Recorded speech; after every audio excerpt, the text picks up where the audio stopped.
And now, tonight's presentation of radio's outstanding theater of thrills, Suspense.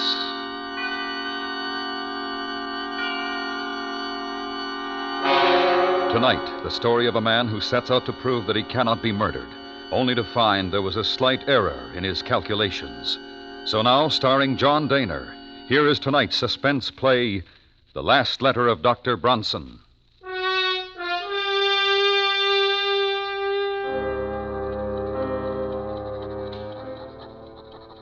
My dear Dr. Mosher, forgive me if I dash this letter off rather hurriedly. There are but a very few minutes remaining for me. The few minutes between now and midnight. You have always protested my fascination with the subject of death. It irked you to hear me discuss the latest electrocution or hanging. You alone, Mosher, will know how this fascination has led me to this terrible moment. I should like you to have all the facts. First of all, let me recall a conversation which we held here in my study a little over a year ago. Death and murder. There you go again, Bronson. Really, you're unhealthy. No.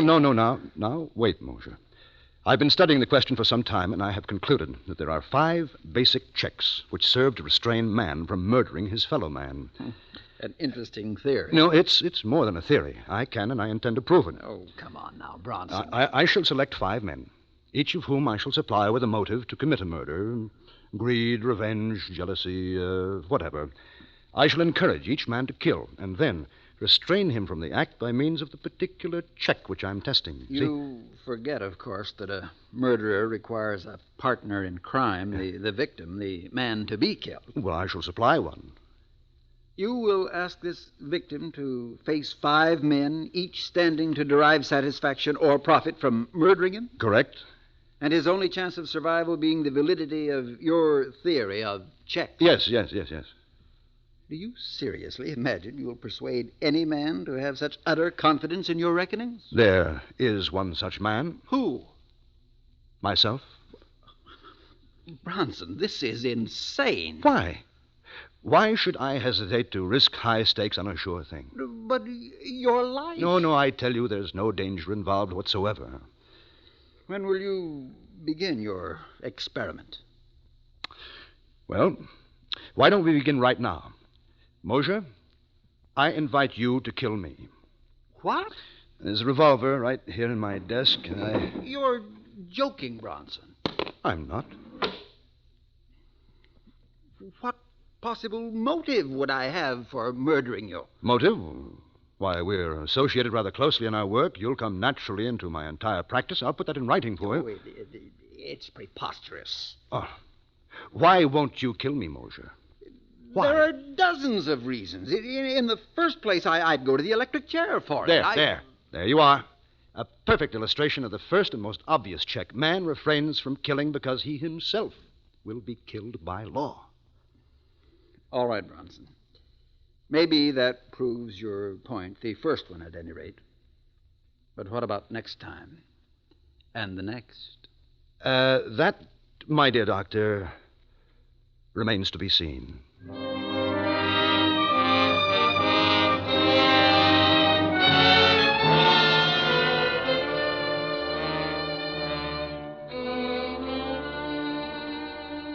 And so, my dear doctor, you yourself illustrated the first of my 5 positive checks which restrain man from murder.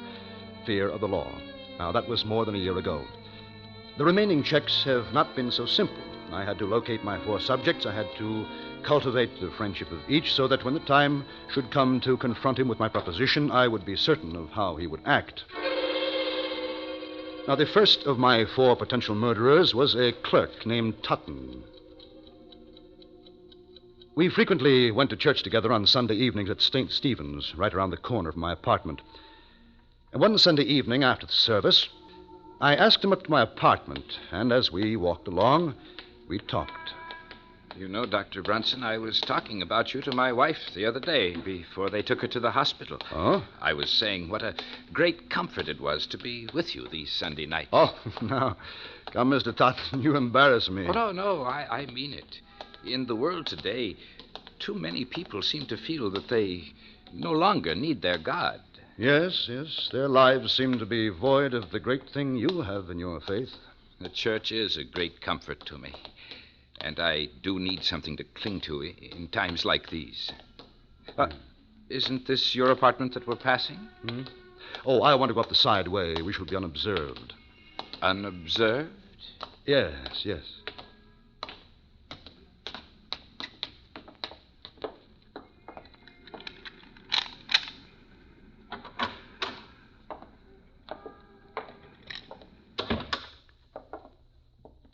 Won't you step into the study, please? Yes. Now, if you will take this chair opposite my desk. Thank you. Good. Now, Tutton, you could make rather good use of $5,000, now, couldn't you? I beg your pardon? No, I'm quite sincere.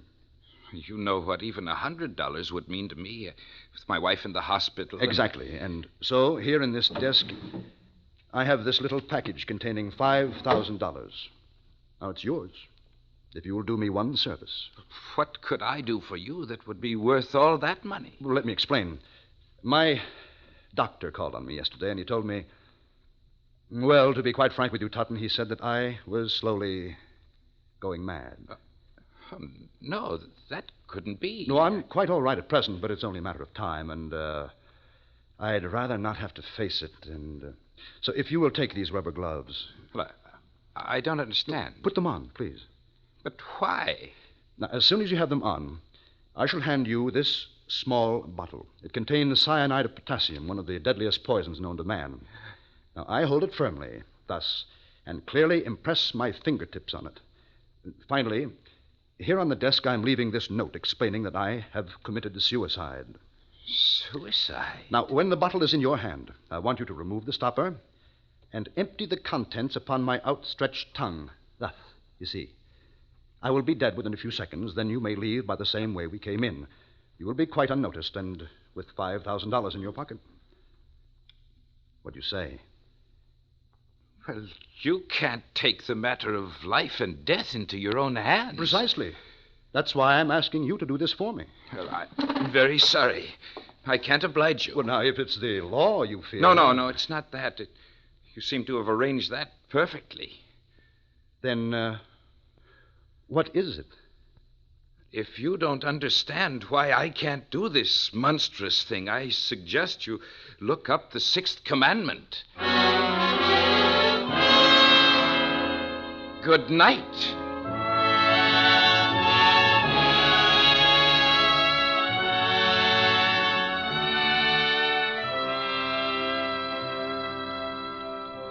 So, Mosher, my second point was proved. Man refrains from killing because it is against his religious principles. The hands of the clock now read 15 minutes to midnight, 1/4 of an hour, in which to complete this report. Now, my third proposition called for an entirely different sort of man. One night I came upon him very unexpectedly.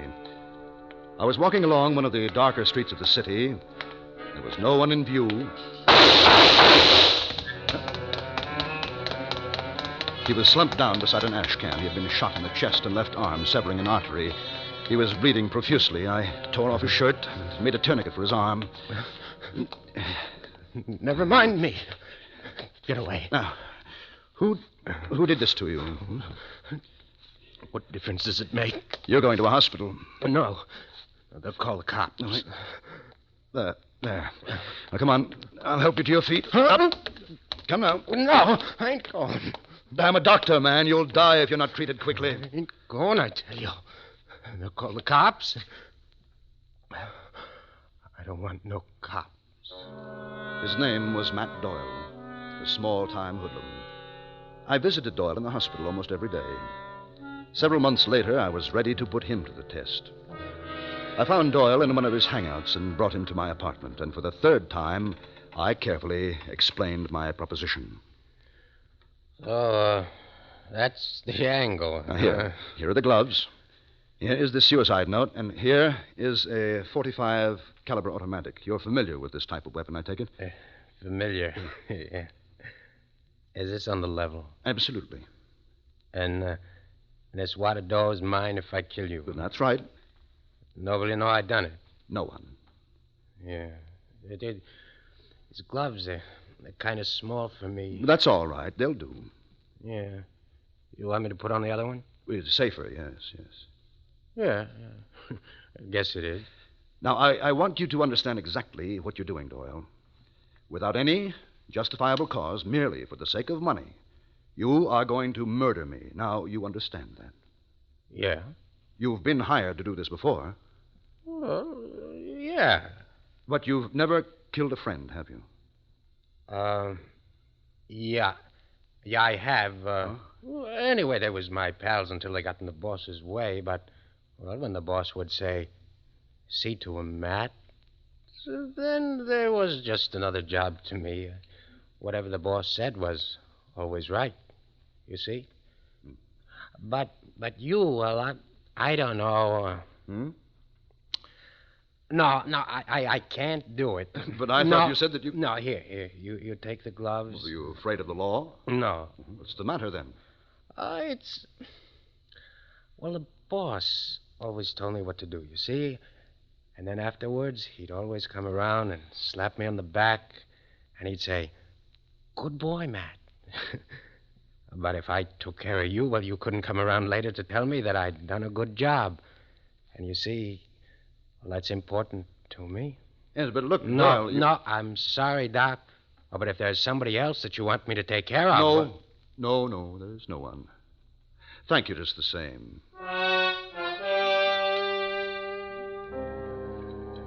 That was my third proposition. Even a criminal of low intelligence, a professional killer, cannot bring himself to murder unless the act follows the code of his society, unless it is approved by some voice of authority.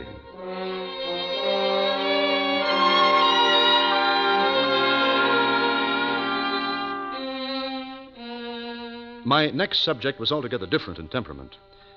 I first encountered Judith Ainsley about 5 years ago when I operated on Barrett Sheffield, the actor. You will recall that Sheffield was brought to the hospital with a lung abscess. As I prepared to do the rib resection, I noticed that the nurse standing beside me was greatly agitated. Retractors, Doctor. Thanks. Doctor, do you think this is advisable?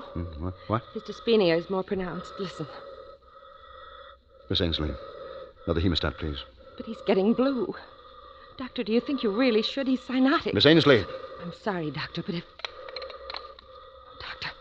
Doctor. Caffeine, quickly, please. Quickly.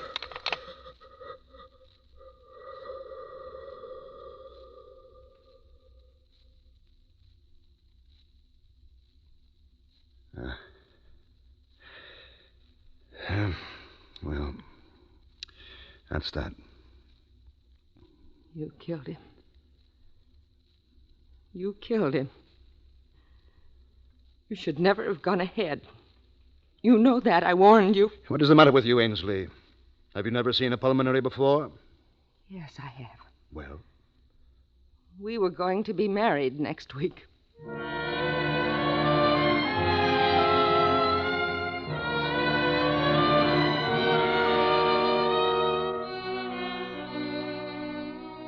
If ever I saw hate, cold, undying hate, it was in that girl's eyes. I had made the most implacable enemy of my life. A few months ago, I inquired about Miss Ainsley and learned that she had done 4 years of medical and was now interning in the hope of picking up a residency. I went down to the hospital and sat in the doctor's lounge, waited for her. Presently, she came in with another intern. I stood up, walked towards her. Oh, I would say about 3 months ago. Miss Ainsley, Huh? Could I speak with you, please? Excuse me. Of course, Doctor. Dr. Ainsley, if you please. Yes, Doctor. I have a little proposition to make to you, but first of all, there are 2 facts I'd like to be sure of. A, you are unable to set up your own practice because you don't have the money to get started now. Is that right? Perhaps. Fact B, you still hate me and feel a strong desire to be revenged for the wrong which you consider I have done you. Yes, I'm afraid that's true, Dr. Bronson. Good. Good? Yes. You see, I want to pay someone to murder me. So, once again, I carefully and painstakingly set forth my simple conditions. I'm not sure that you're entirely sane, Doctor. But go on, you interest me. You see, it's my heart. I've had considerable damage. Coronary occlusion. Had to spend 6 weeks on my back. Just got up last week. So, naturally, I was given digitalis and... I see, Doctor. Yeah. You've been heavily digitalized, and if someone were to give you an injection of calcium gluconate, you would have an immediate heart block. Dead within a few minutes. Exactly. A simple error of judgment. Unavoidable. $5,000. My own practice. And I will say that I'm feeling badly again. A recurrence of my pericardial pains. I will go back to bed and ask that you be assigned to care for me, and the rest is simple. No one would ever expect you to know that I had been digitalized. Still, if I were on my toes, I would naturally go over your case history before giving medication of any kind. Well, yes, I suppose that's true. Professional people might think you had been a little lax. Doctor, I want to thank you. You've done me a great service. You mean you'll do it?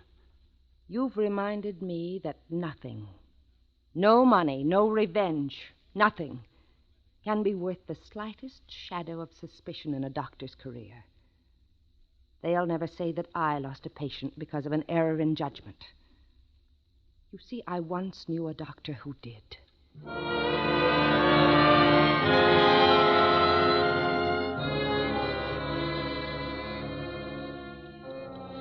There, Mosher, is my fourth check.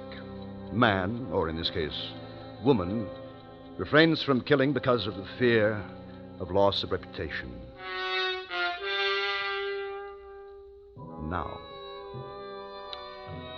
Now I come to the testing of my fifth subject, man who would not murder because he couldn't bear the sight of blood, much less the responsibility for shedding it. Laderne was my man, and I found him shortly after my search began.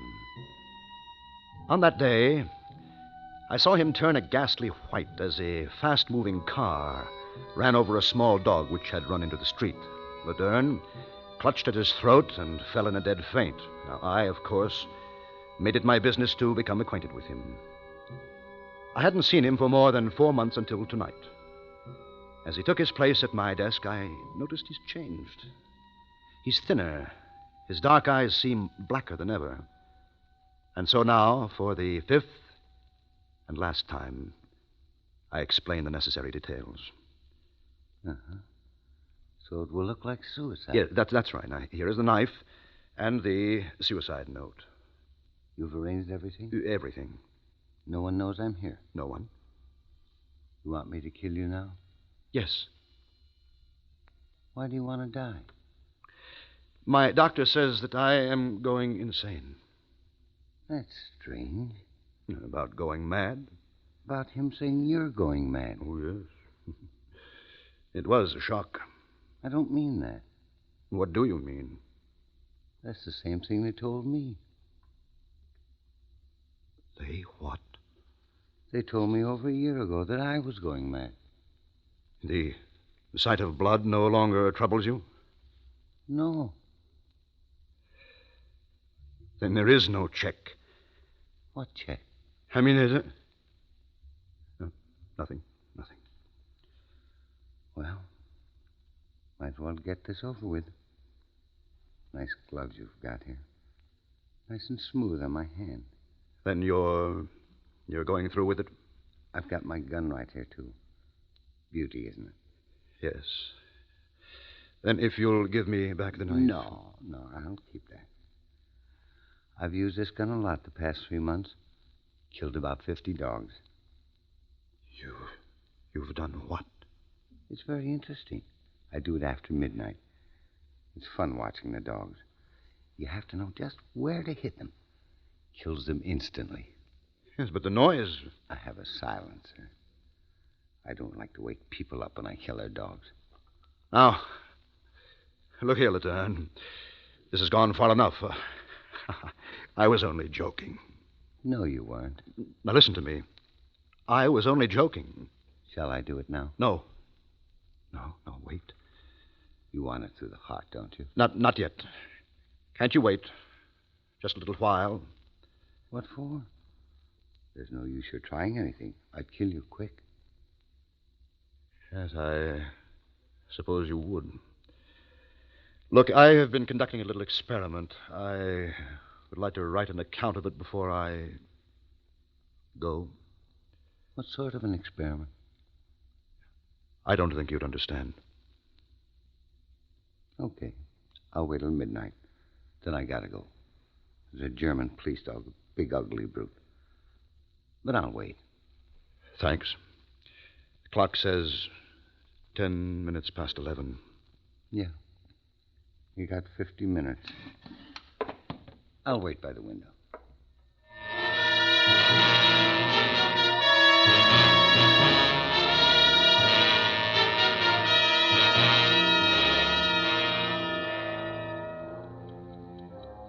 And so, Mosher, my experiment has ended. Strange, isn't it? But the one thing I didn't count on was the choosing of a subject who would not respond to my checks, who, in fact, had no checks at all. For insanity knows no restraint. Dr. Bronson, it's midnight. He is still at the window. I know that I am beginning to understand exactly what is going on in his wicked mind. I wonder why. Now I shall sign my name for the last time and lay down my pen. Then I shall look up and say, "All right, Laderne."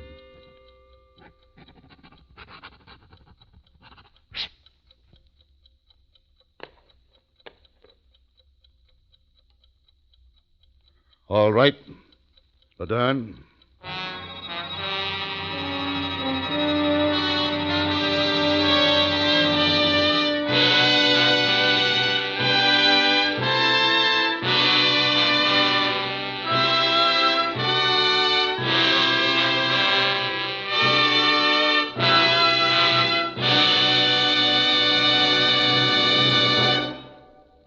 Suspense, in which John Dehner starred as Dr. Bronson. Next week, the story of a man who learns far too late that in horse racing or life, there's no such thing as a sure thing. We call it the sure thing. That's next week on Suspense.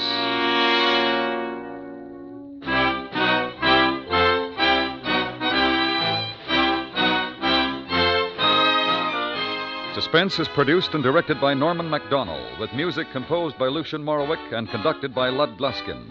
The Last Letter of Dr. Bronson was specially written for Suspense by Leonard St. Clair, from a story by Richard Crakey. Featured in the cast were Parley Bear, Howard Culver, Paul Richards, Virginia Gregg, and James Nusser. You enjoy City Hospital every Saturday in the daytime on the CBS Radio Network.